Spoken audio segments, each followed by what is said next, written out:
Okay. How's it, guys? We're back with another video. Very exciting, very entertaining. Philo Talks is a vlog now, as well as a podcast. Philo Talks is definitely not a vlog, but Luke has kindly invited me to his studio. Yeah. His very upmarket studio here.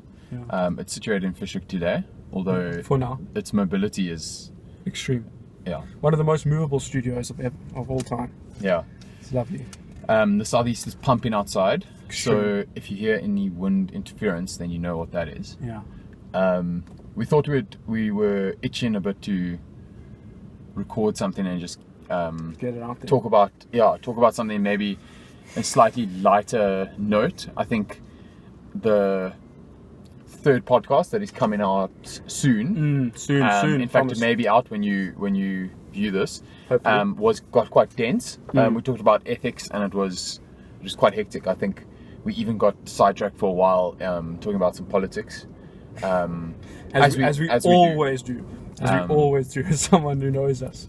It's the most extreme problem we have. So we thought we'd just not necessarily lighten the mood, but just talk from a more general sense and a more I think we've assumed conversational that everyone watching this is level. going to be on the same level of philosophy as we are, or as in what we want out of philosophy. But we also need to be aware that we're also trying to warm people up in the sense of maybe you're friends with me or friends with Shanti and you don't really dabble in the meaning of good and evil, or does the human spirit exist, or what is everything in life, and you're wanting a little bit more of a warm-up of why even think about it. So that's kind of what we like to touch on now. We've dived deep, I guess, as was the plan. It was the natural plan, yeah. It was the natural progression of things. That's how we talked about things anyway. Yeah, but exactly.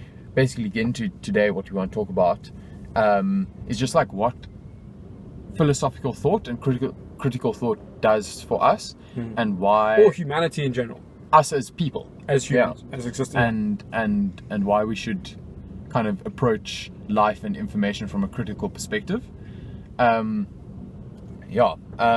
So I think you jotted down a few notes, and maybe you want to lead with something just that we had discussed already. So our biggest message is like question everything in that sense. And what does that mean? It's critical thought, it's thinking about stuff, but even from a purely practical perspective or just usefulness, to just think about the things around you, is that the very best creative minds are able to think outside the box and to question the nature of the thought they're having. And that sounds super complicated, but as soon as you get into a rhythm of actually doing that, I know even like to go like super light, like dealing in my job as a real estate agent, or even my job now as a sales rep for another company, is that my ability to create and to think outside of my contractual capabilities, obviously within the parameters of the company, but my ability to see nuances and gauge these little things is because I question what is the end goal.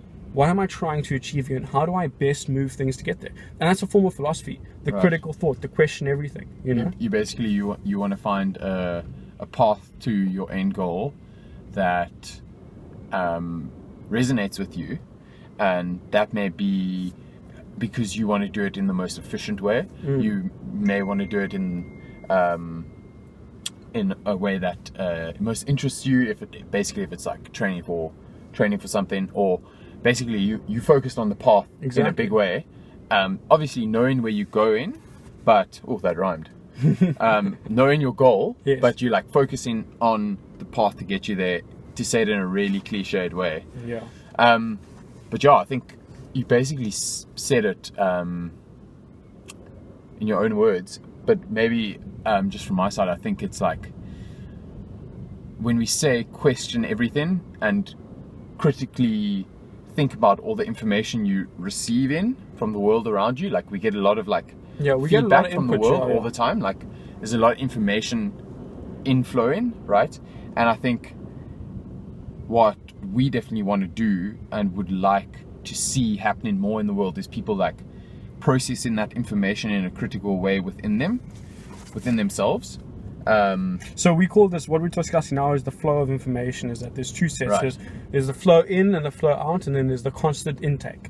And so we feel very much like the current educational system or the current field of philosophy is that we're shoving it down your throat. It's like, listen, read Friedrich Nietzsche, read Kant, read Marxism, and then you're a philosopher, all these kind of things. But the level, and then give back. But if you over give back, then you're not listening enough. And if you over listen, then you're never going to say anything. Yeah. So there's a certain kind of middle. So we feel very much that for a lot of people, what we've learned about philosophy undermines our ability to engage with the content.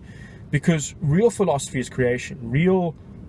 Really everything is about this, about chatting to your phone, sharing it with other people, but also in your everyday life of how I look at a deal, how can I best change it. One of the best advice I ever learned was ever given was, listen, this is your agreement of sale and this is your tool.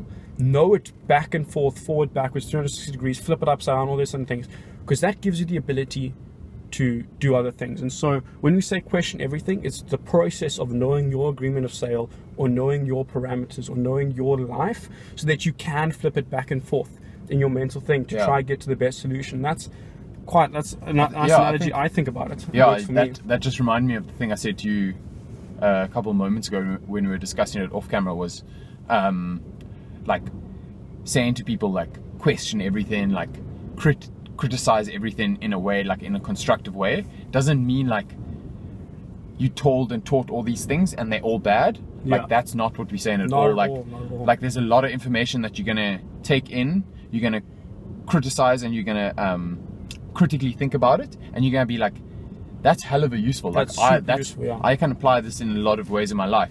It's just, if you go through that process with every piece of information that you take in, then you're able to better filter out the stuff that's like arbitrary and like not needed and like doesn't help you, right? And also is just false, you know, like and this is another thing, is that doing it like that, learning in that way, is a better way to learn something.